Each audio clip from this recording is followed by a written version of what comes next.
Bonjour Benoît. Bonjour Delphine. Je vous remercie de nous rejoindre.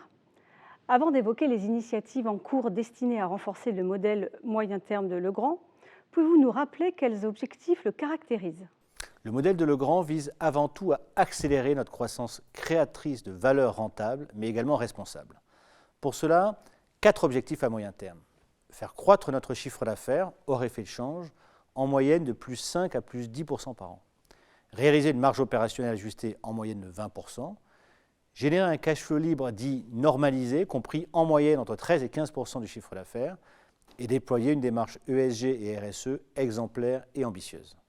Le fondement du développement de Legrand est la croissance évoquée en premier lieu dans les objectifs. Comment est-elle nourrie?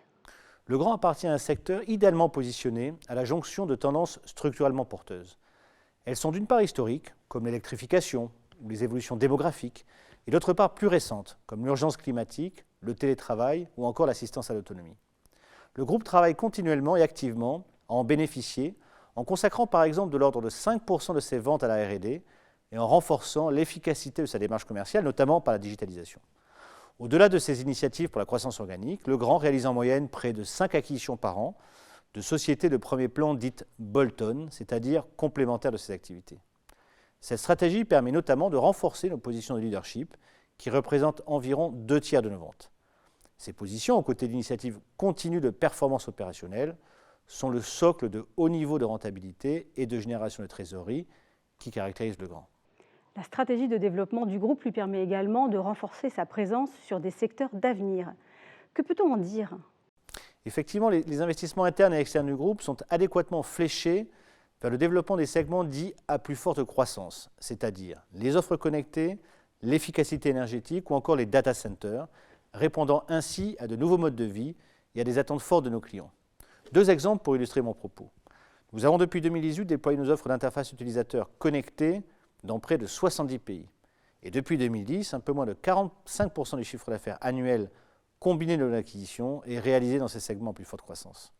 Cela a contribué à porter leur part dans notre chiffre d'affaires de 18% en 2015 à environ un tiers aujourd'hui, avec 50% visés à moyen terme. Nous sommes clairement au cœur du bâtiment de demain.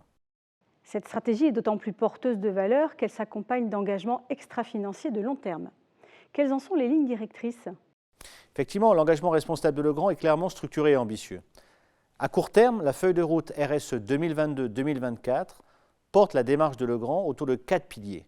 Diversité et inclusion, réduction de l'impact carbone, promotion de l'économie circulaire et poursuite de notre démarche en tant qu'acteur responsable de notre industrie. À plus long terme, nous nous sommes fixés 3 grandes ambitions à horizon 2030.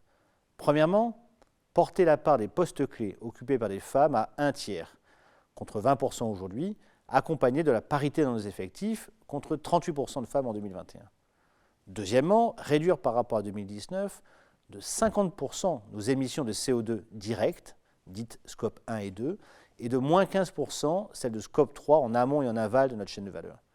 Ces objectifs 2030, validés par le SBTi, nous placent dans une trajectoire exigeante de réchauffement limité à 1,5 degré et conforme à l'accord de Paris, avec une neutralité carbone pleine visée à horizon 2050. Enfin, nous souhaitons porter la part de nos offres éco-responsables d'environ 75% de notre chiffre d'affaires en 2021 à 80% en 2030. Que pouvons-nous dire en conclusion? Legrand a une feuille de route stratégique claire pour accélérer sa création de valeur rentable et responsable. Elle a notamment été présentée en septembre 2021 et en mars 2022 à l'occasion de 2 journées investisseurs digitales qu'il est possible de revoir sur notre site internet, et elle vise à bénéficier à l'ensemble de nos parties prenantes. Merci Benoît. Merci Delphine.